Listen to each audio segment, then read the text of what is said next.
Zum Glück ist Freitag. Mit dem Fabian Unterreger. Live im Studio und auch zum Mitschauen auf SF2. Guten Morgen, Fabian. Guten Morgen, Mario. Die wichtigen Ereignisse vor Wochen, wenn man so ein bisschen schaut, in den Schlagzeilen ja Alkohol gesehen, oder? Im Moment wird gerade an allen Ecken gegen Alkohol in der Öffentlichkeit gewettert.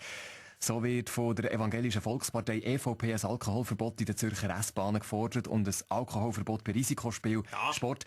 Die USO Zürich will darum am Wochenende ein Massenbesäufnis in der S-Bahn machen. Moment schnell, das sind ja junge Linke, die USO, oder? Wieder Grün-Nationalrat Bastian Schiro. Machen ihr mit? Ja, also vielleicht so etwas in einer eigenen Sache. Jetzt wird natürlich für mich der ganze besonders schwierig, am Abend an Bahn zu fahren. Wie soll ich der Bahnpolizei erklären, dass ich mein Sixpack nur mit mir umtrage und nicht saufen? Das geht ja gar nicht, oder?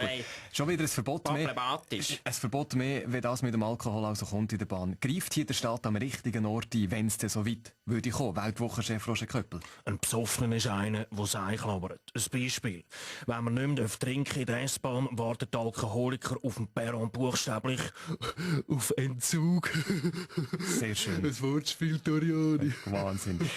Jetzt geht es ja nicht nur um ein Alkoholverbot der Bahn, sondern auch eben bei Risiko, Fußball und Eishockeyspiel. Würde das den Sport verändern? Fußballtrainerlegende Christian Gross? Ja, das wird verheerende Konsequenzen auf die Fußballfangemeinde haben.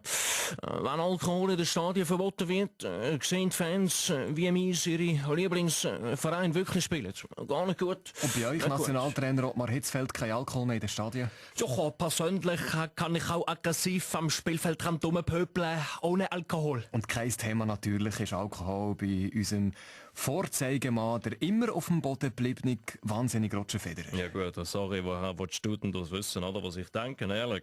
Mir stinkt jeden Freitag, mehr oder mehr in dieser Sendung Wort ins Maul gelegt, oder? Das ist mühsam. Im Fall, ich würde schon lange saufen und besonders auch im Tennissport sollte Alkohol präsenter sein.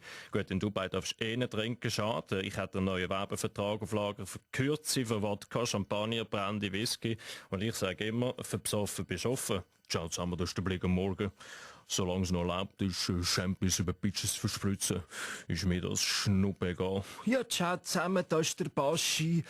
Wie gesagt, in dem Sinn will ich einen Hit schreiben für die Anti-Alkohol-Kampagne. Komm sauf daheim, bei mir. Zum Glück ist Freitag. Mit dem Fabian Unterreger. Später online, DRS 13 hat die ganze Sammlung Unterreger. Da ist der